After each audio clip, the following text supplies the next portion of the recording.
Formal outlining was a skill that would have been taught in about the 4th grade until about 20 to 25 years ago. That's when graphic organizers became the preferred method of teaching organizing techniques. But outlines are still used in business and upper academics. So if you attend a 4-year university, you are going to be expected to complete formal outlines, not outlines with bullet points. Let's look at how to convert a graphic organizer into a formal outline. We have a typical graphic organizer over the animal kingdom. Each part of this organizer corresponds to a place on a formal outline. Animal kingdom is our topic, with each radiating line leading to a main point. I want you to stop the video and write these points on a piece of paper and then resume the video. Did you find these 6 points?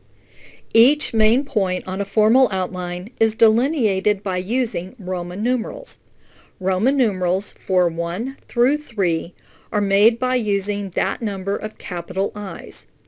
The number 4 is made with a capital I and V, 5 with a V, and 6 is VI. You want to number these in the order that they will appear in your speech. We will have only one sentence per line, so each radiating line from our main point goes to our subpoints. Stop the video and write the subpoints that you see on your paper. Resume the video when you have completed this step. Hopefully you identified these 9 subpoints. Throughout our outline, we will alternate between numbers and letters. Since we began with numbers, our subpoints will be capital letters, and yes, this does matter. You cannot make up your own system in a formal outline. Additionally, we always begin with an A under each main point. Our outline at this point has 2 delineations, main and subpoints. But this would be a short speech with only main and subpoints, so we will want to add more details. Stop the video and find the details that stem from the subpoints, and resume the video when you are finished. Remember that we only have one sentence per line, and we alternate numbers and letters. This means that we are back to numbers. This time we use Arabic numbers, but don't let the term worry you. Arabic numbers are the ones that you write nearly every day. Numbers under each capital letter will begin with 1. For many of you, this is the most delineations you will need, but if you go into greater detail, you will be adding sub-details. These are pieces of information stemming from your Arabic numerals. Stop the video and write your sub-details and resume when you are finished. In our alternation, we are back to letters. You've probably guessed that this time we will use lowercase letters. Our symbols get smaller as our information becomes more detailed. You will use a lowercase a under each Arabic number. For longer speeches, you will likely need to go into even greater detail.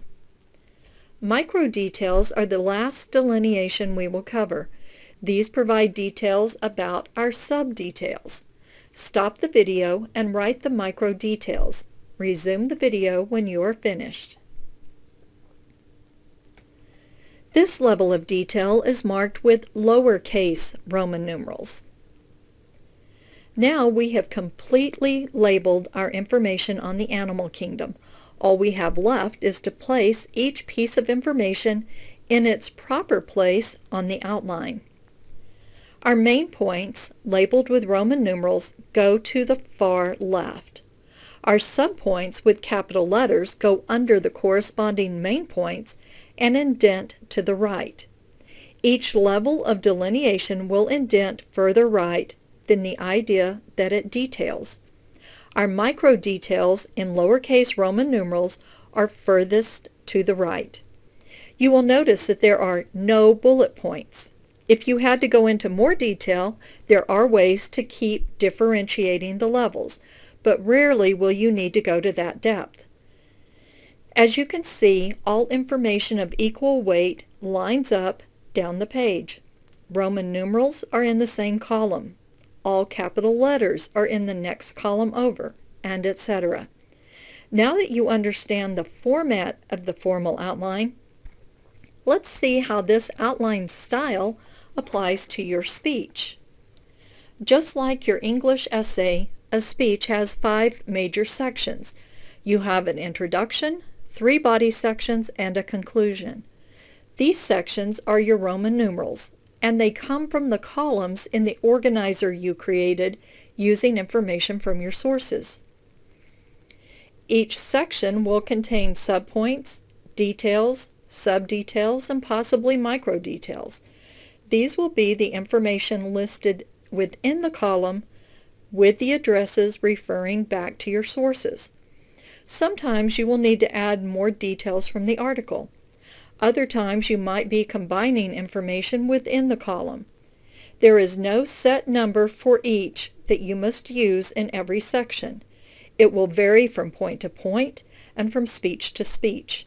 Sometimes students feel more prepared if they write and complete sentences, but others may prefer to use phrases or key words, and at this point in the course, it is your choice.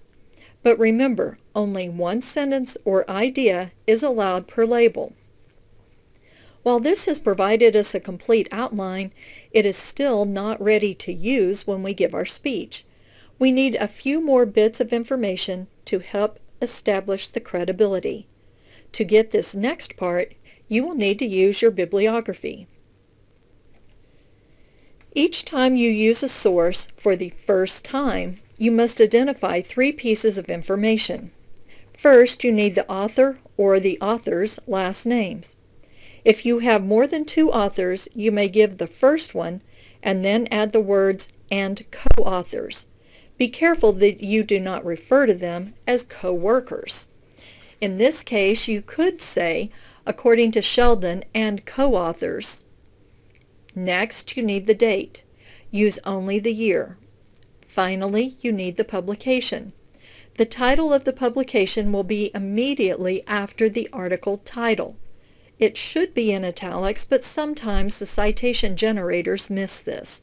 While I do not count off for missing italics in this course, some professors will count your entire citation wrong for this kind of mistake in 4-year universities.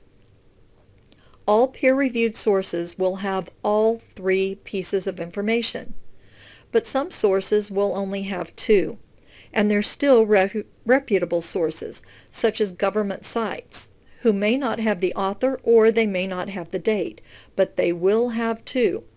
If you can only provide 1 piece of the required information, you likely have a source that lacks credibility. You will add this to your outline by writing "according to" and then supply the author's last name, date, and publication just above the information that came from that source. You want to add this before you give your information to establish the credibility in case your audience doubts your data. If you wait until after you give the information, they may have too much noise running through their heads as they argue with you to ever hear your source. You will use this format each time you introduce a new source. Now, the process is different if you are returning to a source you previously cited. This time, you use only the last name of the author.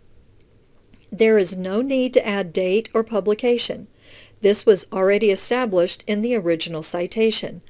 But you do want to begin with "according to." Though it sounds repetitive, in speech, repetition is your friend. It spotlights the credibility of your sources instead of hiding them in different phrasing. This is particularly important when you are receiving a grade for citing your sources. You do not want your instructor to miss a source any more than you want your audience to miss the credibility you are building. You will not want to use it on every piece of sequential information. However, if you have moved to a different source or moved to a new main point, you need to remind us who the source is. The final piece of the outline is the transition statement. Just like in English, you want to use transition statements. These may be signpost words like first, next, now. They may also refer to information just covered and then tell where you're moving next. You may include the whole sentence or just the transition word. If you had a PowerPoint for every main point, you would want to make it clear to the person controlling your PowerPoint that they need to change the slides because you are changing points. Your audience should not have to guess where you are in your speech. Your thesis sentence provides this clue, going from your intro to your first main point, and from your third main point to your conclusion. But it is critical that you put transitions between your first and second main points and between your second and third main point. I know this has been a lot of information, so we're going to do a brief review. Formal outlines alternate numbers and letters. They also indent each subset to the right. They followed this pattern: Roman numerals, capital letters, Arabic numerals, lowercase letters, lowercase Roman numerals. Citations use only author's last name, date, and publication. Use only the last name when reusing a source, and be sure to place transitions between the first and second point and between the second and third point. Now that you have a fully functioning outline, you are ready to use it to practice your speech.